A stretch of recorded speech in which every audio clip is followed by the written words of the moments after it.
say a few words. He is a 14-year resident of House District 52. Representative Gonzales is a small business owner and most recently served as the Assistant Vice Chancellor for Governmental Relations for the Texas State University System. Representative Gonzales was actually the first community leader that I met when arriving to the Austin area. Little did I know at the time what a welcoming and supportive person I would be meeting. Since that day, he has been instrumental in directing us in the best way to support the educational needs of the community, and I can say without a doubt, the Austin area is very lucky to have a representative so in tune with the city and state's needs and motivated to see it successful. With that said, I am excited for you to please join me in giving a warm welcome to Representative Larry Gonzales.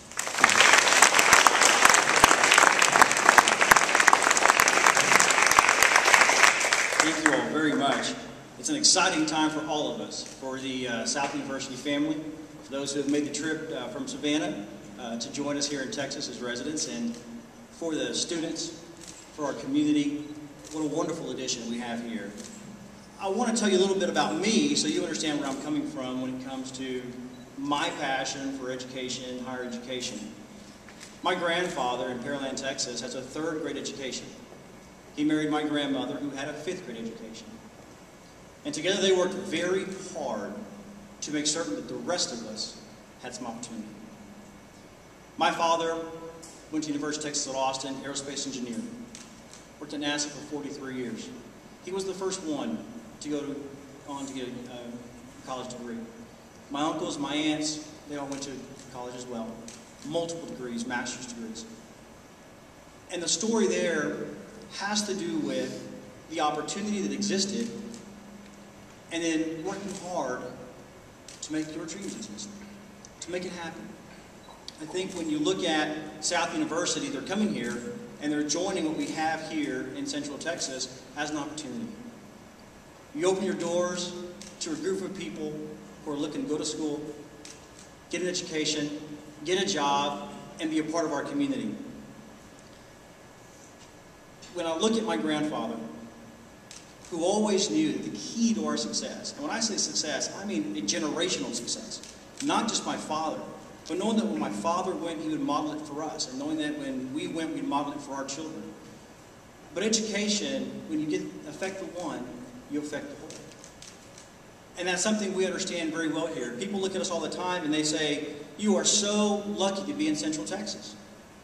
You're so lucky that you guys have the economy that survived what so many other states have struggled with. It's not luck. It's because the men and women who have preceded me and preceded many of us have been here making good decisions for a very long time. We're successful because we work hard at it, because there are good decisions being made, because people in Central Texas understand the relationship between education, jobs, and how that affects your economic infrastructure going forward.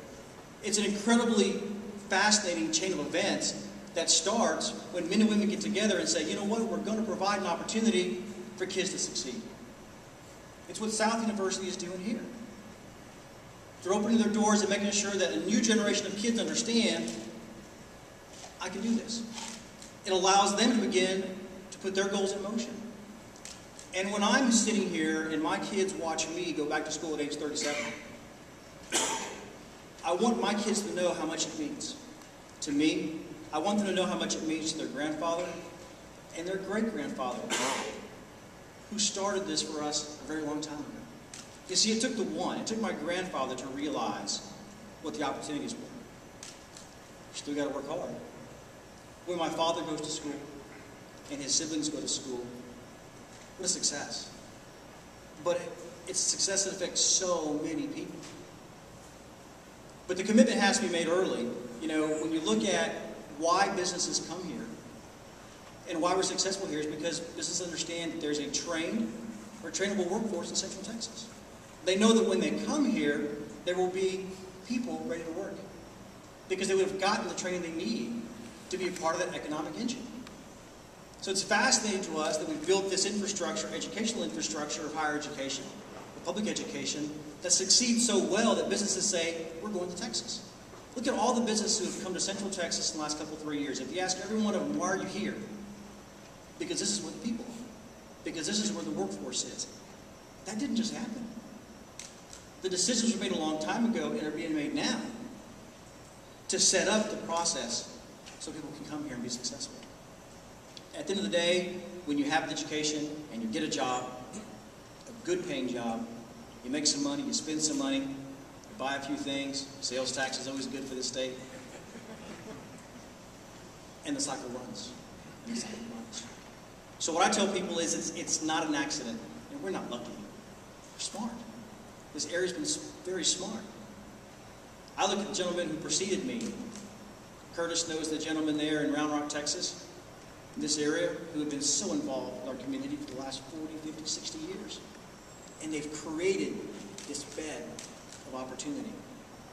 The responsibility now is on us, and South University joins us to take what they've laid and build upon it. And that's our goal, and that's our mission, is to take what's already here and do so much stronger. I always appreciate the opportunity to visit with our community leaders and our educational leaders to talk about what's next. Because our efforts are not just with the college, grad school. It's not just high school or junior high. We're reaching down. You see colleges reaching down to that level to grab those kids at 10, 11, 12 to get them interested. My daughter just competed in a engineering contest this past weekend. 6th grade. But we want to teach them at a very young age, you can succeed. And there is opportunity. Not all kids get that message. But together we deliver that message. My wife's been teaching in high school in Round Rock ISD for quite some time. She's 18 years in the district. There are a lot of kids there who have a passion to do something. And it's our responsibility to make certain that we're the ones to deliver that message. And that we give them the opportunity and put in the infrastructure so they can do it. Because at the end of the day, what we're looking for in all these endeavors is return on investment. When you make the investment, financial, sweat equity, time, to succeed, when you make that investment in yourself, understand that return on that investment benefits everybody. And we need them to be successful. And we need them to understand what their role is, and to find that niche, and to find their passion, and find their love, and go do it. So when schools open, that's us saying, let us help you. Find that goal, find that mission. And that's what these schools are doing. And I'm so glad you're here. I think it's wonderful. When Marie first came to our office, we sat down, and I had a couple and a half hours, I guess, even longer. Wound up canceling a bunch of appointments that day. But it was such a fascinating conversation to me to begin to figure out how South University fits into this. And it was a wonderful conversation. And I'm so glad to see us progress all the way to where we're here today. The opportunities are tremendous. What you're doing here, providing us that, is appreciated. And I want to congratulate you for such a fantastic job. From here forward, everyone's in the boat, and everyone's working hard, and everyone's making sure that that next generation of kids is successful, and they teach the next generation of kids. And it's that education and business that we continue to do in Central Texas that we've done for so long, which is why we excel, which is why we manage the national situation a little better the last 3 years. With that, I would like to say welcome. We'd love to have you here, and we're so excited for you all. Thank you very much.